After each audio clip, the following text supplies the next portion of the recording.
तारीख के झरोकों से बदू की फरासत। अमीर और मोमिनीन हैरत ज़दा और हक्का बक्का रह गए जब इन्हें बताया गया कि एक बरमकी ऐसा भी है जिसे शाही अहकाम के बावजूद कत्ल नहीं किया जा सकता। पत्थर की तरह बरसने और मोम की तरह पिघल जाने वाले बादशाह ने पलट कर देखा और कहा, बरमकी कबीले का वो कौन सा फर्जंद है जिसे मेरे हुक्म के बावजूद तुम कत्ल नहीं कर सकते। वो आगे बढ़े और इन्होंने ये कहा, ए अमीरुल मोमिनीन, इसके पास एक फरमान है जिस पर आपके दस्तखत हैं और आपकी मोहर, और इस पर ये लिखा है कि ख़ानदान बरमका से इसका कोई ताल्लुक़ नहीं, हालांकि वो एक नजीब अल तरफ़ैन बरमकी है। अबू सालम हैरत ज़दा और मबहूत हारून रशीद ने यह कहा, आज की शब भारी थी लेकिन अब और भी भारी हो गई। मैं इस वक्त तक जागता रहूँगा जब तक अबू सालम को अपने साथ नहीं ले आते। फिर वो रुका, पिघला और ये कहा, इकराम और एहतराम के साथ सेहरा से इसे अपने साथ ले आओ। गुस्ताखी की एक नज़र तक इसके चेहरे पर ना पड़े। वो मेरे लड़कपन का रफ़ीक है।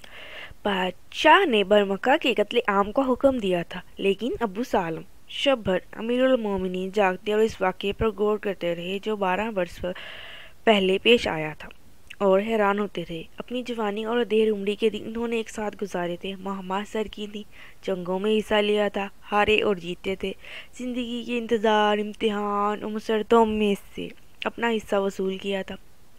हत्ता कि शहजादे के सरबराह सल्तनत होने का वक्त आन पहुँचा। अमीरुल मोमिनीन को वो दिन अच्छी तरह से याद था। तख्त पर बरजमान होने के बाद, दरियाए दजला के किनारे बगदाद शहर बसाने के बाद, जब एक दिन अबू सालम ने उनसे फरमाइश की, और ऐसी फरमाइश जिसका कोई जवाज़ न था। इसने खुद भी यही कहा था और इसरार किया था कि इसे सबब बताने पर मजबूर न किया जाए और गए ज़माने की रफ़ाकत की इसकी इल्तिजा कबूल कर ली जाए। इसने कहा, एक फरमान जारी किया जाए जिस पर गैर मुबहम अल्फाज में ये बात दर्ज हो कि ख़ानदान बरमका से इसका हरगिज़ कोई ताल्लुक़ नहीं। अरब अपने नस्ब को याद रखने और इस पर फ़ख्र करने वाले लोग थे। फिर बरमका तो बादशाह को बेहद अजीज़ थे। वज़ीर आज़म का ताल्लुक़ तो इसी ख़ानदान से ही था। मुतअद्दिद दूसरे मनासिब भी। हकीकत यह है, टैक्स का रुपया इन्हीं के पास जमा होता था, अनायात भी वही करते, सल्तनत दरअसल इन्हीं के हाथों में थी। बादशाह तो बस बुनियादी फ़ैसला करने वाला आदमी था। रोज़मर्रा के कामों से इसे क्या वास्ता, और क्यों हो कि सल्तनत का निज़ाम एक अच्छी मशीन की तरह नहायत खूबी से चल रहा था। यूं ही पल भर को आंख लगी थी कि घोड़ों के हनहनाने की आवाज़ें सुनाई दी। यकीनन वो इसे सहरा से साथ ले आए थे। अबू सालम को, इस शख्स को जिसके अतवार में एक अजब सादगी और इस्तवारी थी, जिसके दोस्त ने इक़्तिदार संभाला तो बगदाद में महल तमीर करने और किसी मौजू मनसब का मुतालबा करने के बजाय इसने सहरा का रुख किया, जहाँ से अनफुआने शबाब में वो आया था और घोड़े के टापों से 2 अशरे तक ज़मीं को रोंदता फिरा था। पर रफ्तारी से अमीरुल मोमिनीन ने गुस्ल किया था, लिबास तब्दील किया और बरामदे की नशिस्तगाह की तरफ बढ़े, जहाँ सिर्फ बेतकल्लुफ़ मुलाकातियों को बाजियाबी का शर्फ बख्शा जाता था। और अबू सालम तो इनमें नुमाया तरीन था। अगरचे शाज़ो नादिर ही वो शहर आता, हाँ, जब भी वो आता तो एक शाम इसके नाम लिख दी जाती। ये गोया शाही महल का गैर तहरीर शुदा आइन था।